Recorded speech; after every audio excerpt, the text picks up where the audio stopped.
Okay, hi. I just wanted to come on here and talk about baptism because there's a lot of people out there, pastors especially, which is horrible because they're in charge of like so many people. There's a lot of people out there saying that all you have to do is believe and you'll go to heaven, but that's not true. Stop. No. Anyway, so here's what the Bible says about this, okay? Now, okay, I don't understand this part because people are always like, oh, all you have to do is believe, all you have to do is believe. Okay, but Jesus himself, okay, says it. I mean, like, disregarding the Bible in general is like, no. I don't know, I feel like it just makes it so much more serious when Jesus himself is the one who says it. So I'm going to read John 3, 1 through 13, maybe 15. We'll see. Okay, now, there was a Pharisee, a man named Nicodemus, who was a member of the Jewish ruling council. He came to Jesus at night and said, "Rabbi, we know that you are a teacher who has come from God. For no one could perform the signs you are doing if God were not with him." Jesus replied, "Very truly I tell you, no one can see the kingdom of God unless they are born again." "How can someone be born again when they are old?" Nicodemus asked. "Surely they cannot enter a second time into their mother's womb to be born." Jesus answered, "Very truly I tell you, no one can enter the kingdom of God unless they are born of water and the Spirit. Flesh gives birth to flesh, but the Spirit gives birth to spirit. You should not be surprised by my saying, you must be born again. The wind blows wherever it pleases. You hear its sound, but you cannot tell where it comes from or where it is going. So it is with everyone born of the Spirit." "How can this be?" Nicodemus asked. "You are Israel's teacher," Jesus said. "Do you not understand these things? Very truly I tell you, we speak of what we know and we testify to what we have seen. But still you people do not accept our testimony. I have spoken to you of earthly things, and you do not believe. How then will you believe if I speak of heavenly things?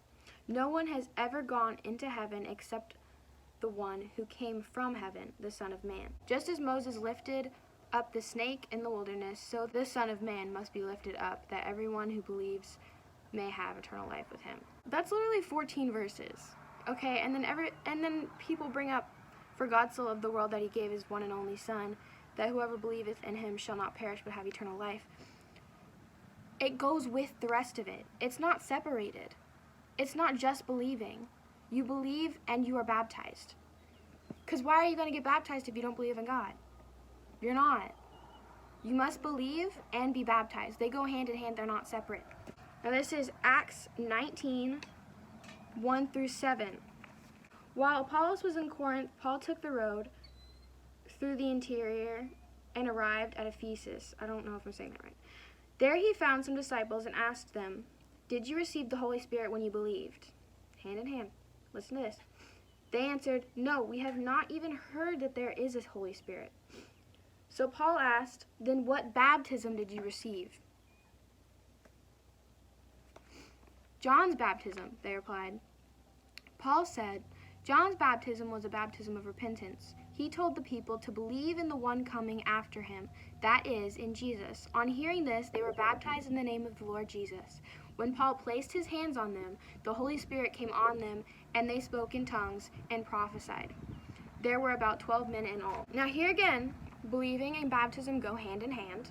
This goes again with what I said before, the last video that I made. It was about how the demon will come back if you're unoccupied. The Holy Spirit must occupy you, and in order to be occupied by the Holy Spirit, you must get baptized to receive the Holy Spirit. Now we're going over here. We have another verse. The Great Commission, Matthew 28, 18 through 20.